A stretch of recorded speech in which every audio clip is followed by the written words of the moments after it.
ग्राम रोजगार सेवक लंबे समय से अपनी समस्याओं के हल के लिए प्रयास कर रहे, सरकार को जगाने का काम कर रहे। न जाने कितनी बार ज्ञापन सौंपा गया, न जाने कितनी बार सरकार की पैरवी की गई, लेकिन फिर भी इनकी समस्याओं का हल नहीं हो पाया। हाँ, प्रदेश के मुखिया योगी आदित्यनाथ ये जरूर कहते हुए नजर आए कि संविदा और आउटसोर्सिंग के जो कर्मचारी है उनकी समस्याओं का जल्द से जल्द हल किया जाएगा, उनके लिए नियमावली बनाई जाएगी। लेकिन ये सारी चीजें बस बातें ही रह गई, क्योंकि अभी तक इन सारी चीजों के लिए ना तो कोई शासनादेश जारी हुआ है और ना ही ये सारी चीजें अभी तक धरातल पर पहुंची, जिस वजह से ये कर्मचारी काफी ज्यादा रोष में नजर आए। और कर्मचारियों का साफ तौर पे यही कहना है कि अगर अब समस्याओं का हल नहीं होगा तो ये सभी ग्राम रोजगार सेवक अपनी आवाज को बुलंद करेंगे और लखनऊ की सरजमी पे अपना परचम लहराएंगे और इतना बड़ा आंदोलन करेंगे कि सिर्फ राजधानी लखनऊ में ग्राम रोजगार सेवक ही दिखने वाले हैं। क्योंकि पहले 18 नवंबर को कहा गया था कि ये प्रदर्शन किया जाएगा, लेकिन चुनाव और आचार संहिता की वजह से ये आंदोलन फिलहाल अब 18 नवंबर को नहीं होगा। लेकिन इस विषय पर ग्राम रोजगार सेवक से बातचीत करने पे ये पता चला है कि जैसे ही आचार संहिता खत्म हो गई, ये जैसे ही चुनावी माहौल खत्म होगा, तुरंत ये सारे ग्राम रोजगार सेवक राजधानी लखनऊ पहुंचकर अपनी आवाज को बुलंद करेंगे और शासन प्रशासन को हिलाने का पूरा प्रयास करेंगे। ज्यादा जानकारी देते हुए प्रदेश अध्यक्ष कुलदीप द्विवेदी ने क्या कुछ जानकारियां दी है, आप भी सुनिए।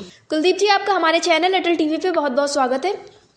धन्यवाद आपको। जैसा कि आप लोगों के द्वारा वादा निभाओ रैली की गई थी, उसके बाद कहा गया था कि समस्याओं का हल जल्द करवाने के लिए आप लोगों के लिए आश्वासन दिया गया और समस्या हल नहीं होती है दिवाली तक तो आप लोग मुख्यमंत्री योगी आदित्यनाथ से स्वयं मिलेंगे और आंदोलन भी किया जाएगा इसके। लेकिन उपचुनाव चल रहे आने वाले उत्तर प्रदेश में इस समय और आचार संहिता लग चुकी है, जिसकी वजह से मुख्यमंत्री योगी आदित्यनाथ ने बोला है कि जो भी समस्याओं का हल है वो अब उपचुनाव के बाद किया जाएगा। तो इस पर आपका क्या कुछ कहना है?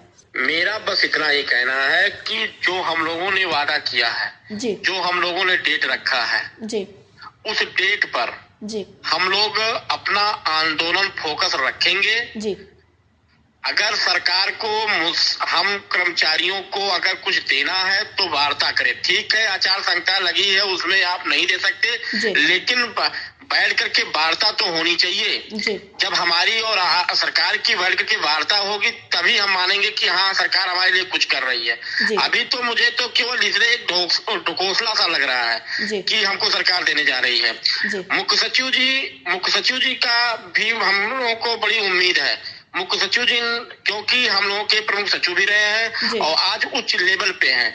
मुख्य सचिव जी से हम लोगों को आशा है कि ठीक है, आचार संहिता लगने के बाद हम लोगों का कुछ ना कुछ पॉजिटिव सोच करके करेंगे। क्योंकि अभी सुनने में आ रहा है कि शिक्षा मित्रों का जो कि हमारे बाद पंचायत सहायक की भर्ती हुई है उन सभी को मानदेय बढ़ाया जा रहा है, लेकिन रोजगार सेवक का कहीं नामो निशान तक नहीं लिया जा रहा है।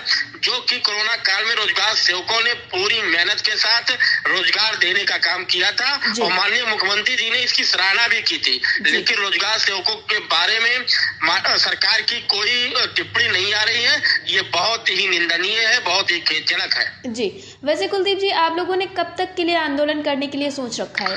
मैं आपसे पहले ही बता चुका हूँ कि 18 नवंबर की मैंने बात किया था जी। लेकिन आचार संहिता लगी है। लेकिन आचार संहिता जिस दिन खत्म होगी उसके दूसरे दिन ही हम लोग लखनऊ में आंदोलन करेंगे और बहुत बड़ा आंदोलन करेंगे जो कभी सरकार सोची तक भी नहीं होगी। जी कुलदीप जी, ऐसे में ये भी देखा गया है कि आप लोगों ने लगातार वादा निभाओ रैली किया था, उसके बाद हर एक जिले में भी कार्यक्रम किया गया। तो शासन प्रशासन के द्वारा क्या आप लोगों से वार्ता हुई इस विषय पे? कोई सरकार के लोग केवल ढोकसला दे रहे हैं। अभी कोई वार्ता नहीं हुई है। माननीय सांसद जगदम्बिका पाल जी के माध्यम से हम लोग लगे हुए हैं कि उनके माध्यम से माननीय मुख्यमंत्री जी तक हम लोग की वार्ता हो और हमने कई लेटर भी हम माननीय मुख्यमंत्री जी तक हमने पहुंचाया है कि हमारी वार्ता हो और मुख्य सचिव के यहाँ भी हमने लिया है। अगर वार्ता होती है तो ठीक है, नहीं तो चुनाव आचार संहिता खत्म होने के बाद ऐसा आंदोलन लखनऊ में होगा जो कभी जीवन में हुआ ही नहीं होगा। जी कुलदीप जी, जैसा कि आपने बताया आप लोग आंदोलन करने वाले, तो ऐसे में आप अपने साथियों से क्या कुछ उम्मीद रखते हैं, उनको क्या कुछ कहना मैं अपने साथियों को एक ही बात कहूंगा कि सभी साथी धैर्य बनाए रखें और दीपावली में मानदेय भी आने की संभावनाएं बन रही हैं और मानदेय मिल जाएगा। लेकिन मानदेय से हम लोगों का काम चलने वाला नहीं है। जो माननीय मुख्यमंत्री जी ने पूर्व में घोषणाएं की हैं, जो अन्य राज्यों में रोजगार सेवकों को मिल रहा है, उन सभी चीजों को देखते हुए सरकार को इस पर कड़ा फैसला लेना पड़ेगा। मैं अपने साथियों को यही संदेश देना चाहता हूं कि ब्लॉकों का संगठन मजबूत कर लीजिए कि लखनऊ में आने वाला दिन केवल रोजगार सेवक लखनऊ में दिखाई दे। जी, कुलदीप जी, अटल टीवी से जुड़ने के लिए बहुत बहुत धन्यवाद। धन्यवाद।